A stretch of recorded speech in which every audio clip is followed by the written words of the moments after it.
Hello everyone, welcome back to another Kerbal Space Program 2 video, and today I thought, let's go ahead and visit one of my favourite places to visit in Kerbal Space Program 1. This may be a controversial take. It's Dres, because of the Dres Canyon. Not too long ago I went to Val in KSP 2 and admired the wonder that was the Val subsurface ocean canyon. So I thought, well, this is what they've done with Val.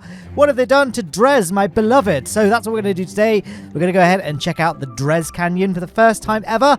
I did do a quick Google search actually to see sort of where it was and what to look for on the map, and I only spent like literally about 3 minutes Googling this, so I'm probably wrong here, but I wasn't able to find any like Reddit posts or forum posts about people visiting the Dres Canyon. So hey, maybe this is one of the first videos / media documentation of someone visiting the Dres Canyon in Kerbal Space Program 2. And spoiler alert, I think they did a really good job. But we did encounter our fair share of bugs and kraken attacks along the way. So let's just, I kind of skipped through a lot of the build because it's a fairly simple rocket really. Let's launch.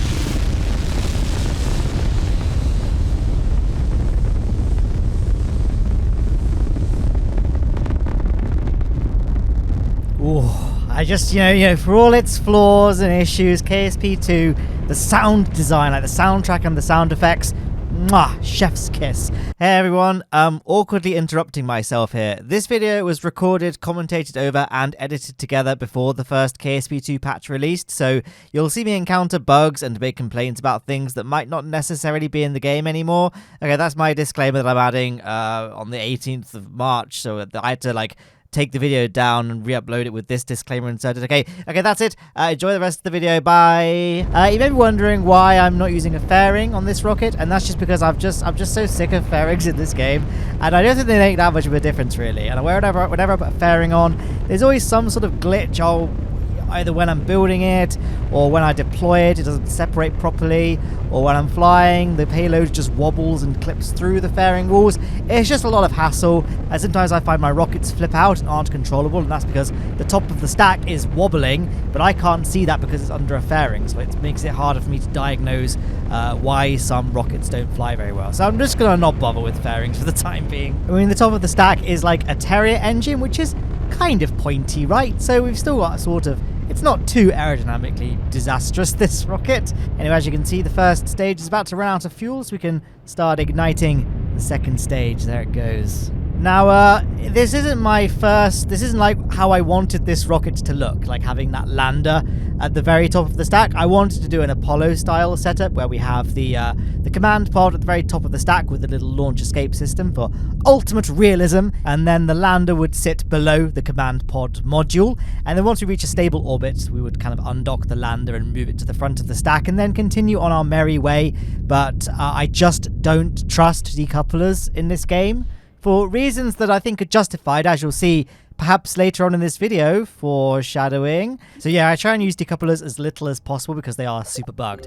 Speaking of bugs, had another incident like I had in my Val mission where the lower methalock stage was pulling fuel from the fuel tank from the lander, which is on the exact opposite end of the rocket. So yeah, now I just have to go into Resource Manager and just make sure that my methalox tanks have drained correctly. So pro tip there, just check your resource balance and don't do what I did when I went to Val and not do that, because why on earth would I think to do that, right? And then you get to Val and you're like, oh, my lander has no fuel in it. So yeah, I just transferred the fuel back to the lander using Resource Manager. And Resource Manager is actually one of the things I like about KSP2. It's not always perfect. Like sometimes you do just want to select an individual fuel tank and then it's a bit more tricky. But for general fuel transferring, it's pretty good. I like it.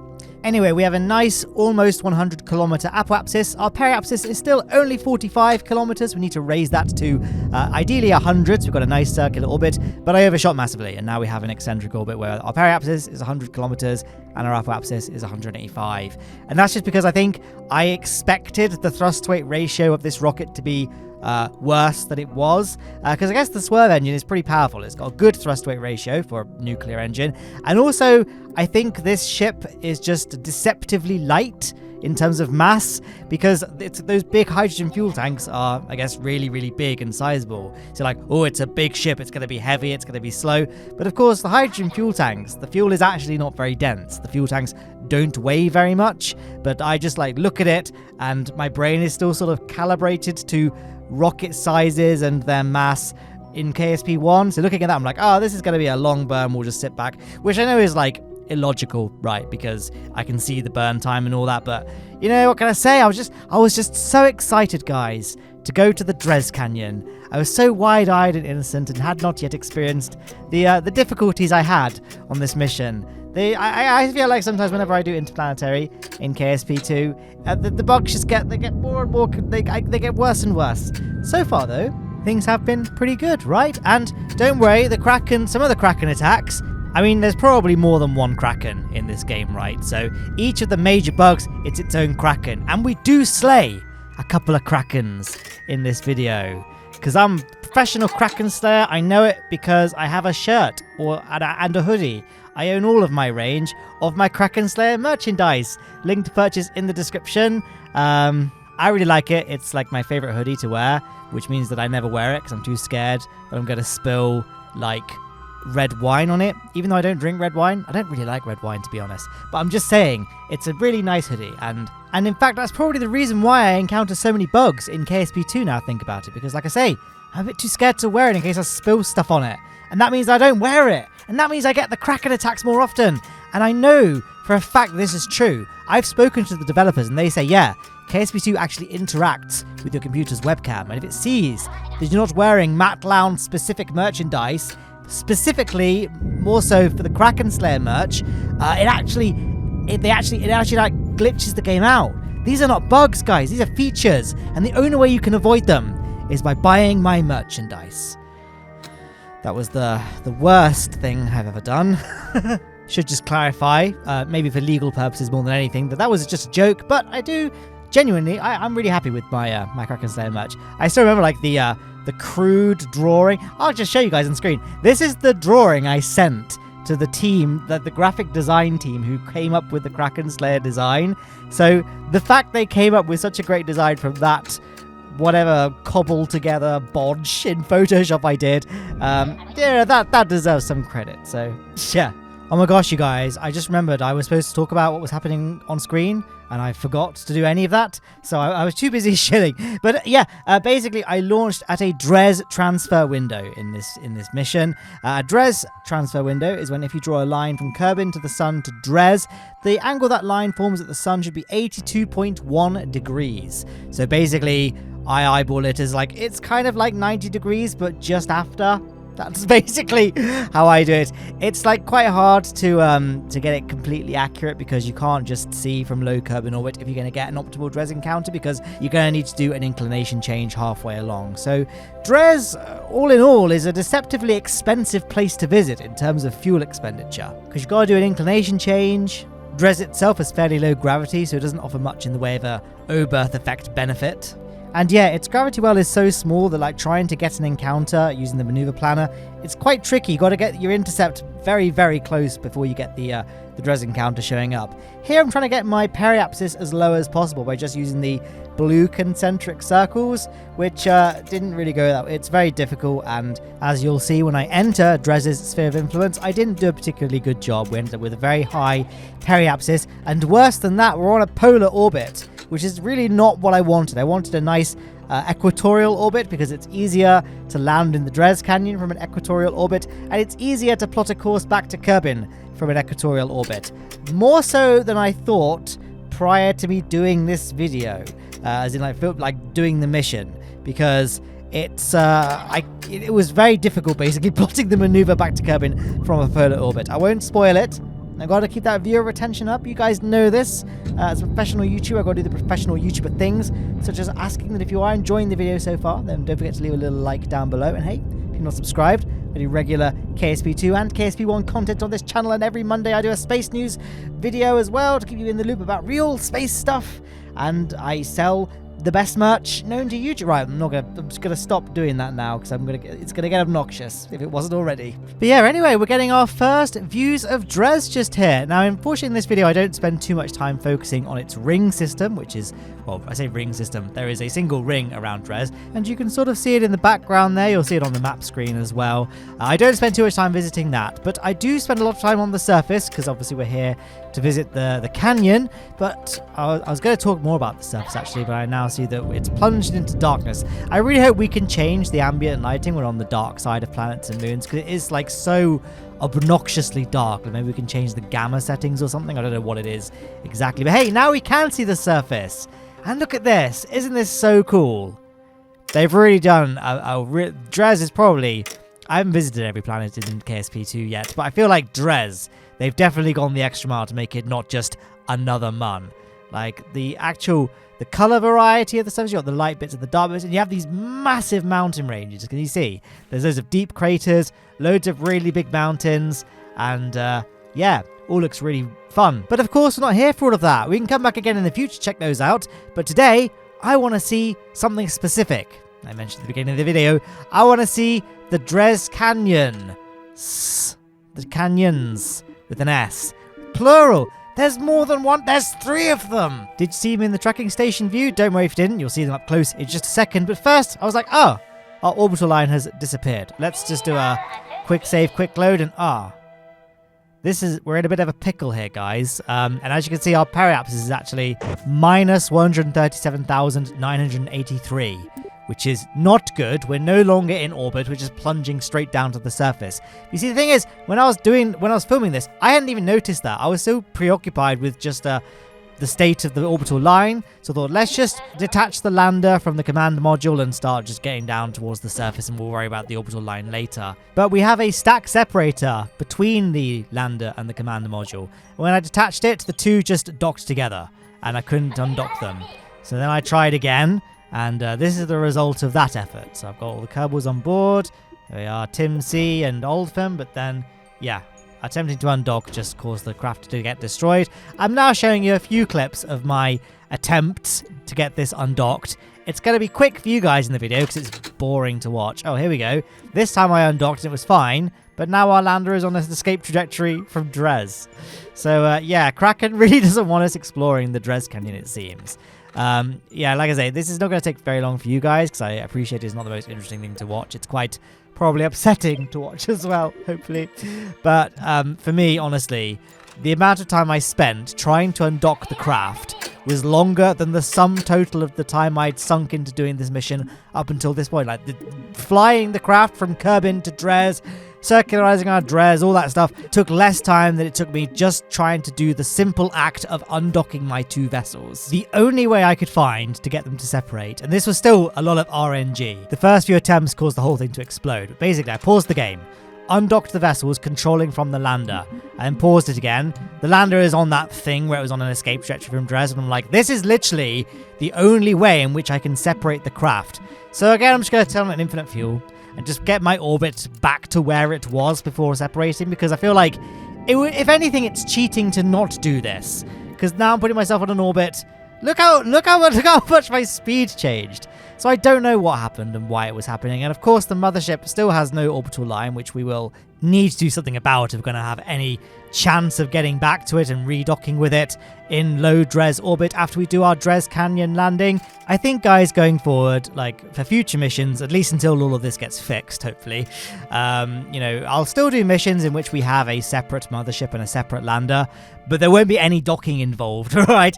Like the lander will separate from the mothership via a stack separator because they're just a bit more reliable than decouplers when it comes to avoiding bugs. In my experience, your mileage may vary. And then when it comes to rendezvousing with the mothership after doing the surface landing, there's no docking. I just pull up alongside the mothership, the Kerbal's EVA, and just transfer across like that. Sometimes the EVA packs break though, so I don't know what we're going to do if that happens. I think we'll just have a little huddle together, just a little cry if that happens. Anyway, I switched to a static craft on the runway at the KSC just so I got faster time warp in the tracking station so I could locate the 3 Dres Canyons, which you can now see hopefully on the external view. I feel like they're like, it's one of the easiest Easter eggs to locate yourself, so I don't need to give you like coordinates. Look how obvious it is, and wouldn't it have been nice if I was on an equatorial orbit? Would have made this mission far easier, but again, we can't see our trajectory past other celestial objects, which is a known bug. So for planets, especially ones with low gravity like Dres, it's like effectively RNG, whether or not you're going to get an equatorial or a polar orbit or some other inclined orbit that you don't want. I mean, for you guys, when this video goes live, the first patch will have dropped. I hope a lot of the bugs that I'm experiencing in this video will no longer exist for you guys, and you can just laugh at my suffering. But I've made promises before, like when I went to the Easter event, and I said, oh, I'm sure this, and this would be in the released version of KSP 2, and they all were. So I'm gonna hope for the best. But I have managed expectations, really, with the first patch. Anyway, negativity aside, how about this for a Dres Canyon? Isn't it just... I had to go for the biggest canyon, right? You guys know me. I'm a bold adventurer. We've got to go for the deepest canyon. Well, I don't know if it's the deepest, but it's certainly the biggest in terms of length. I did forget to add lights to my lander, so we're actually entering a shadowy area, which is not ideal. I couldn't really see the ground, so it was hard to try and find a flat spot to land on. Pro tip, always add lights to your landers. Makes things like this much easier. I mean, this wasn't really... I feel like I thought about doing tutorials for KSP 2, but I mean, at this stage, if you need a tutorial for anything, just don't play the game, because it's so broken and buggy. Like, I can kind of squeeze by because I like to think I'm somewhat good at this game, so I can sort of force my way through bugs, and I sort of have an understanding of how and why some of the bugs are happening sometimes, so I can sort of plan to avoid them. Like, for example, I can engineer crafts that don't need docking ports to avoid the docking port bug and stuff. But I feel like if you're new to KSP and like need tips and guides on how to do stuff, honestly, just wait. I'll start doing tutorials and stuff once the game is in a more functional state, I think. But for right now, this is all just for a bit of fun, and I'm certainly having a lot of fun now that we're no longer flying a craft, so that hopefully the Kraken will be still as we walk Tim C. Kerbin around along the surface. I do like the little Kerbal flag plant animation in this game. It's so cool. And for the first time ever, my custom flag worked, which is ironic because this is the first time I haven't used my Lowne aerospace flag. I'm like, oh, well, you know what? The custom flags haven't really worked so far. Like, it always just defaults back to the generic KSP flag, and this is not just happening to me, this is happening to pretty much everyone.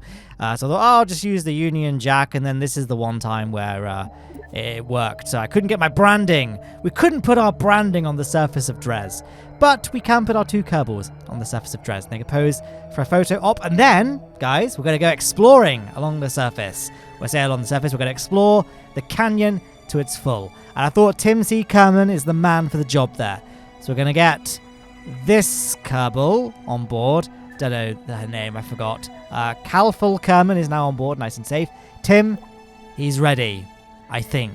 I then pressed shift to activate his RCS pack, and it wasn't working. You know, I mentioned earlier that sometimes the RCS packs just stop working in KSP 2.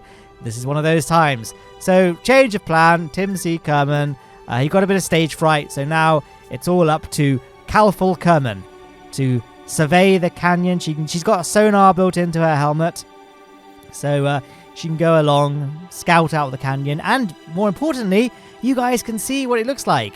I think, you know, it looks stunning. You know, Dres Canyon was always a really, really cool destination in KSP 1, so I thought it's going to be a hard thing to top, but I think they've done a really, really good job here. I want to take a rover down it at some point. One of my first ever KSP 1 videos was me driving a rover down the KSP 1. Obviously, this is 2015, the KSP 1 canyon, and it was a fun old mission, that actually. It's one of the ones I've wanted to, quote-unquote, remaster. There's like maybe 10 or 20. There's a small number of videos that I made in 2015 when I first started making videos on YouTube, and that was on a second-hand laptop from 2012. So it did not run the game very well. All the videos look like rubbish, and I thought it would be good to like maybe remaster them. Like, now I have a computer capable of filming things in 4K and like with good graphics mods, and I'm obviously 8 years more experienced in terms of making YouTube videos, so all in all, a good opportunity to remaster them, but I never got around to it. So maybe I'll go ahead and remaster it for KSP 2. I made a bit of a blunder here. I was like, right, that's half our fuel gone, so we'll turn around and head back to the lander, and I hit the cliff wall a little bit too hard. Luckily, I did make a quick save before our second canyon run. So I thought we'll just load that, and now we can focus on getting back to the mothership. But we got to do something about this orbital line. How do we fix this? So I switched to the mothership, initiated some time warp, and that's when it dawned on me that, oh my gosh, we're not even in orbit. So we're having to use some of our precious... We haven't got that much delta V, and we had to use some of it just then to stop ourselves colliding with the surface. I then felt it was once again fair game to turn on infinite fuel just to put myself back into a stable orbit. So we're just going to quickly put ourselves back into an orbit that doesn't result in us crashing down to the surface. And then we're going to have to try and figure out how to fix the orbital line situation, because at the moment there's no possible way. I mean, I guess it's technically possible, but I just do not have the patience to try and get a rendezvous with the mothership without being able to see its orbital information on the map screen, which, I mean, I guess it's effectively impossible, right? So again, I made another quick save, quick load. That didn't work either. So I was like, right, there must be a way we can modify this quick save in order to make this work. So I made a quick save called fixed time so I could identify it easily, and then I hit the forums. And it turns out this problem has been solved by forum user JWAG. I mean, they might not have been the first person to discover this fix, but this is the comment that I used. So I'll put it on screen so you can see. But basically, just open up your save file. So for me, it's the one I called fixed time. Specifically, I need to open fixedtime.json. Just open it up with Notepad. And then you can basically just use Control F to locate your vessel in the quick save. It'll be under assembly definition, assembly name, and it'll have some number attached to it as well. So once you found it, scroll down. Then there's kind of 3 things that might be wrong. For me, it was only one thing that was wrong, but I'm just going to read all 3 that you need to check. So under vessel state, check that physics mode is set to rigid body rather than at rest. Also under vessel state, make sure you change situation from landed to orbiting. Then if you scroll down a little bit more, under location, you need to change the location type from surface coordinates to orbit. Again, I'll put a link to the actual, the comment I found in the description, because this is kind of sort of beyond the scope of this video, really. This is the sort of thing that's much easier just to have in text form, so you can just have it open as reference whilst you do all of this, rather than having to pause your way through this ramble of a commentary and try to freeze frame certain bits. But anyway, as I'm sure you could see, the orbital line problem is fixed, but our lander has now sunk below the surface of the Dres Canyon, and trying to get it to resurface again resulted in an explosion. So luckily I was able to load a quick load and reattempt things. Here we are. So yeah, upon spawning it does do a little bit of a bounce on the surface and it then fell over, but luckily nothing exploded upon impact, and the surface is indeed a solid entity once again, so we haven't got to worry about falling back through. Now I'm just gonna freeze time and then start time warping to get to a point where it's going to be easy to get an encounter with our mothership. Easy now, especially because our mothership has an orbital line. But unfortunately, all is not well with the state of this save game, as you're about to see. But here I am anyway, optimistically taking off from the surface of the canyon, nearly breaching the surface, and just burning towards kind of an orbital trajectory. And then I was like, right, let's open the map screen and see if we're on the right heading. But did you see? There was no orbital line for the lander. So now our lander has no orbital line. So I made another fix-it save file. I'm not going to show you guys the process of me editing the save file again to get things working, but as you can see, once things have loaded, it's all back. So now we have an orbital line. We can continue with the ascent towards the mothership. Yeah, there was a lot of jank, a lot of hacks, a lot of bodges to get this mission to work, and we are not out of the woods yet. There are a couple more hitches along the way, but you know what? I'm starting to get used to it. Maybe it's Stockholm Syndrome, and I'm like, oh, it's just another quirky little bug with this game. And I guess, the fact KSP2 is so difficult to run on most people's computers, and when they can run it, it's really, really buggy and frustrating. From a cold-hearted business perspective, maybe that's good for me, because everyone's like, I can't face playing this game, but we want to see it. So I'll just watch Matt suffer through this game, because Matt will just cut out all of the stuff that makes the game not fun. So yeah, obviously this video is largely sped up to kind of fix the frame rate. Although, to be honest, guys, frame rate wise, it was all fine. I guess the rocket itself was quite simple and had a fairly low part count, but yeah, I had no issues with performance during this mission. But things like dealing with the orbital line bug, and there are a couple of quick saves, quick loads that I didn't bother including in this video because it would have made the video far too long. But stuff like I couldn't get a very optimal encounter with Dres because I couldn't see my orbital line going past Dres, and I was in a different celestial orbit. I was in orbit of a different celestial object. See, I've lost the ability to speak English, guys, through the sheer fatigue of trying to do this mission. It's 10 minutes past 9 in the evening for me. I haven't had my dinner yet. I started filming this mission at 2 p.m. and I'm like, oh, it's fine, you know, I'll just bash out a nice, easy Dres mission, and I'll do I mean, generally, KSP videos, it takes longer to edit the video than it does to actually film the videos. There's that to take into consideration. It didn't take me literally that long to do this, but I'm just saying, I'm just losing, my sanity is in tatters right now. And Paige showed up as well, even though... Do you guys have this? I'm guessing you must do. In general, I make a new campaign in KSP2 every single time I do a new video, because otherwise I end up with far too many saves. Because I save at basically every single possible opportunity, so that if I do get some sort of bug or kraken attack, I can reload to a point not that far back in time. But I don't want things to get too cluttered, so I just make a new campaign for every single mission I do in KSP. And yeah, I always untick first time. Is it first time user experience or first time player experience? I don't know. And I do not care to check, but something like that. I always uncheck that, but sometimes Paige will just randomly show up.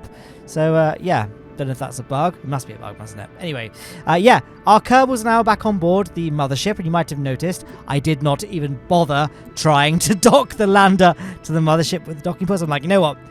I've done it. I've dealt with docking ports enough in this video.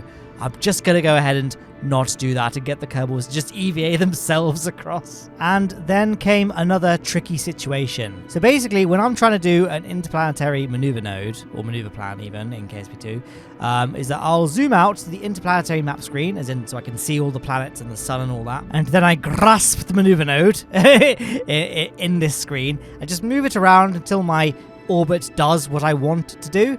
But in this case, because I'm in a polar orbit, I guess, from Dres, I couldn't do that. I couldn't move the location of the maneuver node along my orbit unless I zoomed right into the planet and then zoomed back out to see what the outcome was, and then zooming back in, moving it a bit, zooming back out to see what the outcome was. And it was a nightmare. It took me so long. I've sped the footage up so fast now, and I know it's probably going to be very nauseating, but you know what, guys? I want you to experience some level of sickness like I did. It was so difficult and tiresome, and just trying to get, and like, this is like not a difficult maneuver to plan, right? I've got less delta V than I should have, right? I should have like 1,792 meters per second, I think, was the value, like the delta V remaining in the Mothership before I had to do that stupid maneuver in which I had to stop it from crashing into the surface of Dres due to a glitch before I enabled infinite fuel. And whilst I was messing around trying to get things to do what I wanted them to do, I right-clicked my ship and I accidentally clicked destroy. And then I just sat there. I'm like, why does it not give you an "are you sure" when you click destroy? And it taken me so long. I cut so much out, guys, that you didn't see. But I spent so long trying to plan some sort of maneuver to get back to Kerbin. And in that fell swoop, I was like, you know what? I don't need this in my life. I'm going to get back to Kerbin in Kerbal Space Program 1. Yep, I fired up Kerbal Space Program 1, put myself in an orbit around Dres that I think is somewhat representative of the orbit I had around Dres in KSP2. Like, it's a polar orbit, and I actually have slightly less delta V in this craft than my craft does in KSP2. And, you know, it's not an optimal orbit to return back to Kerbin from, but I only have a suboptimal orbit around Dres in the KSP2 version of this mission because of the fact that I couldn't see my orbital line past Dres whilst planning my interplanetary inclination change. So really, if you want to say, oh, but the delta V doesn't translate exactly, well, there you go. I wouldn't be on that silly polar orbit in the first place had I had full control of my, intersect with Dres. So I'm like, you know what? It's fine. We're going to just do this. Let's see how long it takes. It took me basically no time at all. During that whole ramble just there, I just plotted my maneuver node to get back, well, to do the start of my Kerbin return, did the burn. Now we're going to plot the maneuver node to get the actual Kerbin encounter itself. And again, during that whole ramble, I've now got the Kerbin encounter. I'm now modifying it because I can do that in KSP1 and I can't do that in KSP2. And I can see, actually, it's a bit futile to manipulate that particular maneuver node because I can't get my periapsis close enough to the surface of Kerbin. So I can just create another maneuver node later on and make an adjustment then. But yeah, I don't want to rag on KSP2 too much because, if anything, it is kind of heartbreaking to see the game release in its current state. And, obviously this is now me being purely speculative. I haven't asked the devs what their honest thoughts are, but I imagine that the devs are not happy with the way the game is released as well. I believe with complete certainty that the game was never meant to be early access, because data mining has shown how far along a lot of systems are, like multiplayer and colonies and other star systems to the point where like Easter eggs on planets in other star systems are like in the game's code. So it's so far along that I think everything was just being developed all at once, and then an order was given from up on high to say, hey, release the game in February, and the devs just had to panically put some sort of build together for a game that was really 50 to 60% done. So, I'm hoping, as they continue working on things are going to get better. But for now, it's a rough ride. Rough ride being an apt description of the re-entry my Kerbals are about to experience, because we're coming in very, very fast, like 5 kilometers per second, and I decoupled far too late. I like having a good fireworks show. I miss being able to put those on for you guys during re-entry, because of course KSP2 does not have re-entry just yet. We don't like, heating and stuff. So yeah, we got to that. And hey, I think you'll agree that modded KSP1, it's a beautiful looking game, isn't it? It looks so good. And as you can see, we've used less than half of our ablator, and we've already slowed down to safe speeds, such that we're no longer generating any heating effects. And indeed, you can see our parachute has deployed successfully, which I guess means that this mission is coming to a close, which also means that this video is coming to a close. This video, of course, being made possible thanks to the wonderful names on screen. Explosion! They're my patrons and my channel members, and their generous support makes all of this content possible. If you want to join their ranks, then you can do so by clicking the links in the description or via the Patreon card on screen. And hey, there's 2 videos that you might find interesting on there as well. But yeah, bit of a hybrid mission, KSP1 and KSP2. We need a hybrid, right? KSP 1.5, where it's got like procedural wings and sound design, but also not broken.